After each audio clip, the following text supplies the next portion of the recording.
Buenos días, estimados alumnos y alumnas. Vamos a continuar con nuestro trabajo desde nuestras casas. Aquí, importante que dentro del grupo tenemos que desarrollar lo que es el tema de taller como una estrategia metodológica en lo que es educación ambiental.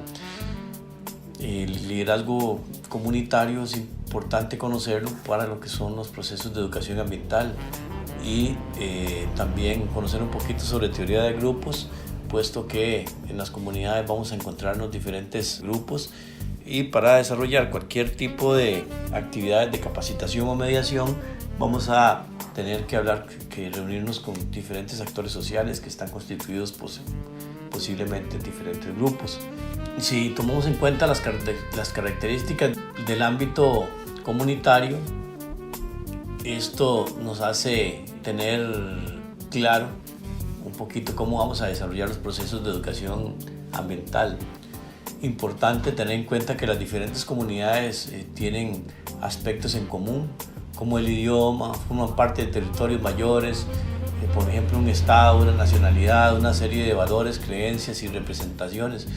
Pero a la vez la comunidad presenta características que las hacen únicas, ¿verdad? Que las hacen diferentes a cualquier otra comunidad. También, por ejemplo, compartir una cultura específica, también un territorio específico, las formas de ser, las formas de relacionarse con el ambiente, las formas de organización, las formas de producción y sus representaciones específicas, muchas veces mitológicas, etc. Entonces, todo lo que sucede en específico en cada comunidad también las diferencia de otras comunidades. Importante reconocer en ese contexto el liderazgo comunitario. Importante también saber cuándo es ese liderazgo de carácter participativo, y eso se da cuando la actividad comunitaria tiene un carácter, digamos, de toma de decisiones en conjunto, en consenso. La dirección surge del grupo, los planes se hacen mediante la discusión reflexiva y en las acciones derivadas de ellos participan muchos miembros de la comunidad.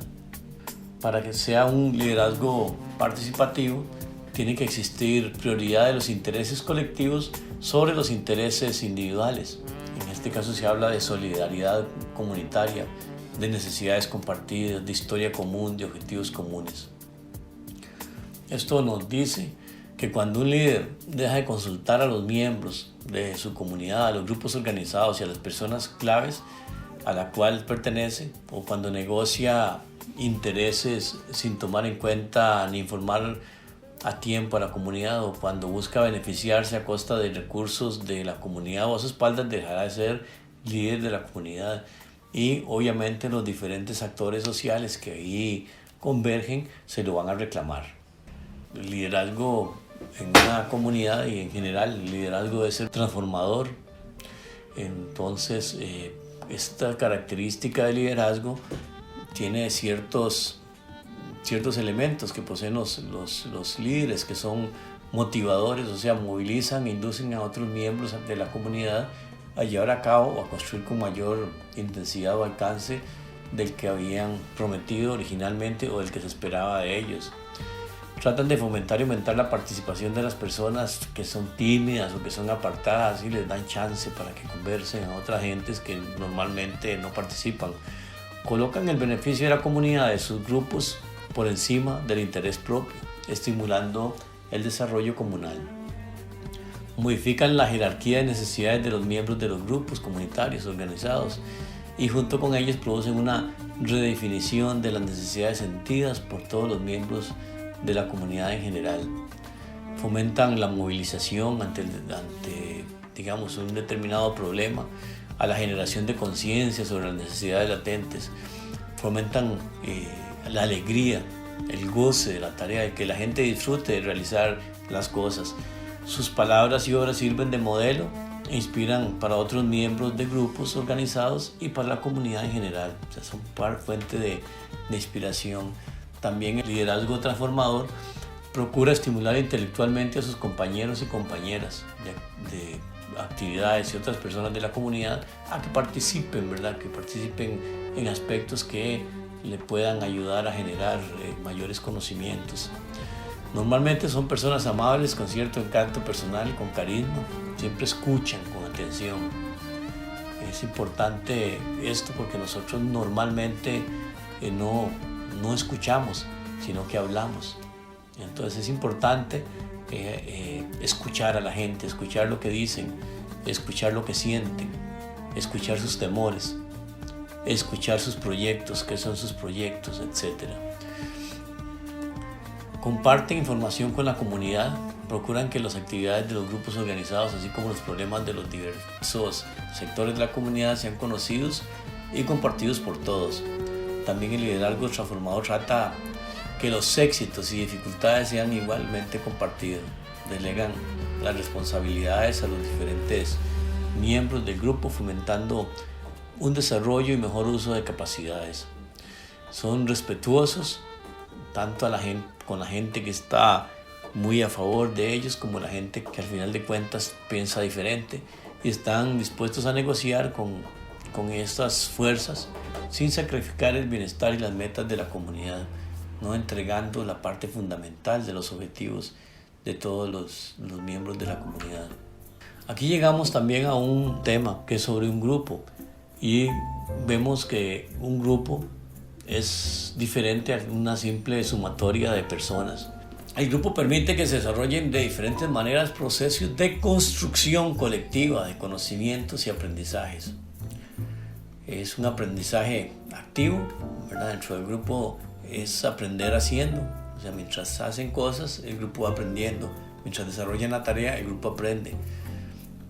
Como les decía, no es una sumatoria de personas, sino que son las interacciones que hay dentro de los miembros del grupo, ¿verdad? Y del grupo hacia afuera. El grupo es un conjunto restringido de personas ligadas entre sí por constantes de tiempo y espacio, y por su mutua representación interna que se propone de forma explícita o implícita una tarea que constituye su finalidad. Siempre están, los miembros del grupo están orientados hacia el logro de un objetivo común.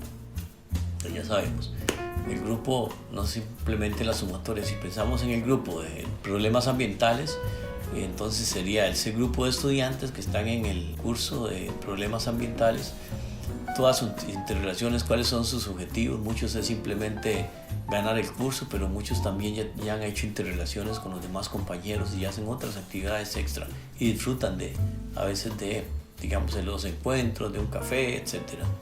De esta forma, podemos representar el grupo. A la izquierda podríamos decir que es la sumatoria simplemente de actividades, o un conjunto de actividades de personas. Y a la derecha sí vemos que son todas esas intersubjetividades, todas esas relaciones que hay entre los diferentes sujetos que se forman en lo interno del grupo, y el propósito es cumplir con los objetivos del grupo. Los roles en los miembros del grupo son también diversos. El grupo se estructura sobre la base del interjuego, de mecanismos de asunción y adjudicación de roles. Pues los grupos son, los componentes internos, o sea, los miembros de los grupos son personas que tienen diferentes pensamientos, diferentes sueños, tienen objetivos diversos, pero al estar en grupo van a construir van hacia el logro, o sea, van a desarrollar actividades para cumplir con objetivos comunes. Entonces eso lo hacen a través, de otras actividades de compromisos, pero también lo que permite la cohesión son las relaciones interpersonales. Entonces el interjuego es uno de los mecanismos de adjudicación de esos roles. El concepto de rol se asocia al modo de identificarse o imaginarse como un personaje. También alude a la posición que cada uno de los integrantes de un grupo ocupa en esa red de interacciones, la que estaría a su vez definida por la biografía de esa persona y a su forma de inserción en el grupo. Los principales roles que uno puede encontrar puede ser el líder, pero dentro de los líderes hay diferentes tipos de líderes o lideresas. Están los que son los autocráticos, por lo menos es una de las clasificaciones, los paternalistas, los permisivos y los participativos. Los autocráticos y los paternalistas, las técnicas son muy similares, ¿verdad? La diferencia es que el paternalista vela por los intereses del grupo y el autocrático vela por sus propios intereses. Si volvemos y vemos como las características de un líder transformador, es un líder participativo. Un líder participativo, un líder que permite que la gente tome sus decisiones. El individualista o permisivo deja que las cosas sucedan sin una guía, usualmente conduce a experiencias grupales insatisfactorias, porque como no se sabe hacia dónde se va, pues no se tiene claro cuáles son los objetivos, también las tareas que se dan, y entonces al final de cuentas crea algún tipo de conflictos dentro del grupo. Los líderes democráticos son aquellos que confían suficientemente en las habilidades de los miembros del grupo como parte de un colectivo.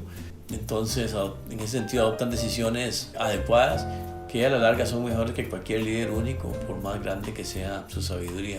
En esta parte también los líderes democráticos son transformadores porque permiten la participación de todos los miembros del grupo en la toma de decisiones. Otros roles, por ejemplo, son que se le han dado diferentes nombres: los escribas, personas que enfocan su accionar a tareas administrativas. Su papel es de soporte y son muy válidas para el funcionamiento del grupo. Otros son muy importantes en aspectos como animación o representación del grupo, donde adoptan papeles reivindicativos, propuestas de organización de las tareas comunes, tienen mucha facilidad de palabra y son muy enérgicos, ¿verdad? Luego tenemos los miembros activos, que son la mayoría de los integrantes del grupo, que asumen diferentes tareas en función de sus aptitudes. Hay otros ahí que no vamos a ahondar, pero digamos, si ustedes escuchan un líder espontáneo, un líder agitador, un líder desafiante, un líder controlador, un líder escudriñador, digamos, tienen ambos aspectos positivos y negativos, pero que sí es importante tomar en cuenta que dentro del grupo siempre hay diversas formas de ver la realidad y de acercarse para el logro de los objetivos. Entonces, por eso también es importante que hayan diferentes tipos de visiones, tipos de liderazgo, para que si en conjunto están orientados al objetivo común, eso es importante. El problema cuando hay liderazgos internos que no están a favor de los objetivos del grupo, entonces eso hace que se desarrollen procesos en contra del mismo grupo que causan conflictos y a la vez causan el que no se logren los objetivos propuestos por el grupo. Y dentro de los grupos precisamente hay otros aspectos que son importantes de señalar, por ejemplo lo que es la armonía del grupo, cómo se maneja el grupo, cómo se maneja lo interno del grupo. Entonces en los grupos siempre va a haber conflicto, siempre, por lo mismo que les decía, que todas las personas tienen diferentes opiniones de diferentes cosas, pueden tener una historia común, pueden tener cosas en que empiecen diferentes, cosas que son individuales y cosas que dependen del carácter también. Entonces es importante manejar el conflicto en los grupos. El conflicto surge en los grupos porque existen, digamos, dos ansiedades, veámoslo así. El grupo se divide en lo que es lo explícito. Lo explícito de un grupo es por lo que se constituye, por el logro de los objetivos a cumplir. Y lo implícito del grupo tiene que ver con todas esas formas en que se comporta la gente dentro del grupo para lograr los objetivos. Pero eso se ve influenciado por dos ansiedades: la ansiedad depresiva, que es el miedo a la pérdida, y la ansiedad paranoide, que es miedo al ataque. Estas dos ansiedades, además de generar conflictos, configuran una situación de resistencia al cambio. Entonces a veces es más fácil estar en una situación cómoda donde no hay miedo de que lo critiquen ni miedo a que sea perseguido o a que sea atacado. Entonces la gente se queda en una situación muy cómoda que al final de cuentas se da en los grupos y permite que no se avancen los objetivos y no se tomen nuevos retos. Entonces ese es el problema de la resistencia al cambio que también existe en los grupos. Y ahora nos ubicamos en cuál es el papel del facilitador en un grupo. El facilitador puede ser un ente externo, ¿verdad? O puede ser interno. El facilitador debe estar atento a los aspectos implícitos y explícitos del grupo. O sea, tiene que estar al tanto de los objetivos del grupo, pero también de la armonía, de los diferentes conflictos que se den en el grupo.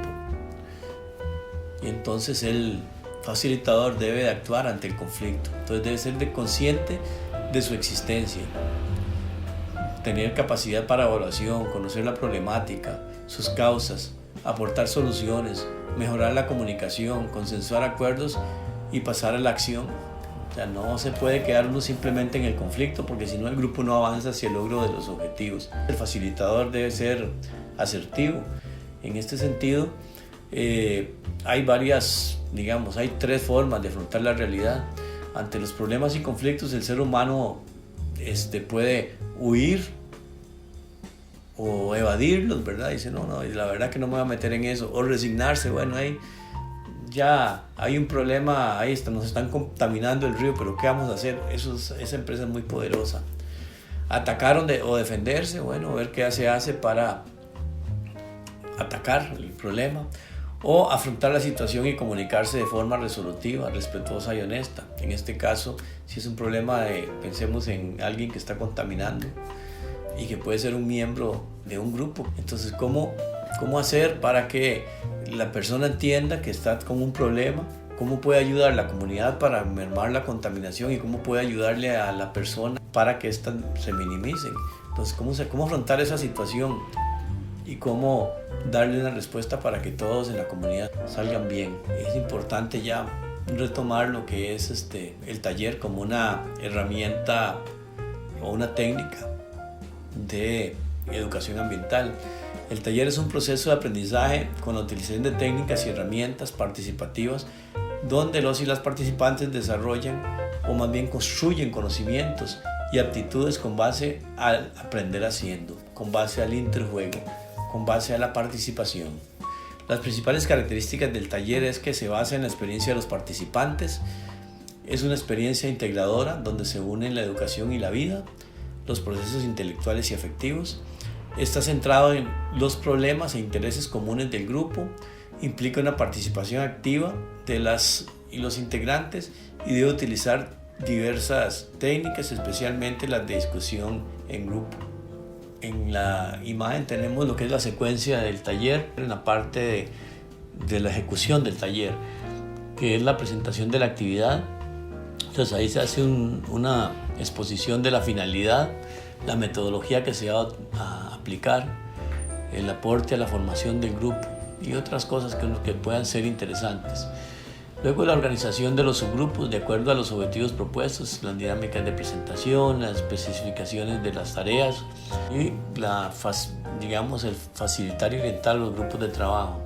Luego viene una parte que es la plenaria, que es la exposición de un representante del grupo sobre los temas que se han trabajado. Se usan, en este caso, papelógrafo, PowerPoint, otros instrumentos que ayuden a exponer o a sintetizar el trabajo anterior, de los grupos. Y luego la sistematización, que es un resumen con las ideas más importantes ofrecidas. Es una síntesis globalizadora de la temática abordada en el taller. Y lo que es la evaluación, se evalúan lo que son los procesos y los resultados del taller. Y luego, antes de realizar un taller, tenemos que plantear el objetivo del taller, conseguir el local, definir las actividades grupales a realizar, asignar recursos económicos, responsables de alimentación, agenda del taller, ejecución del taller, responsable de elaborar una memoria de taller. Creo que esto en el curso anterior de planificación lo hemos visto en las técnicas de actividades, en el planeamiento de actividades. Entonces parece que ustedes ya han visto esto en otros momentos. Y eso sería por ahora. Les agradezco mucho de hacer una revisión de esta junto con la lectura del taller para la evaluación final del curso. Muchas gracias.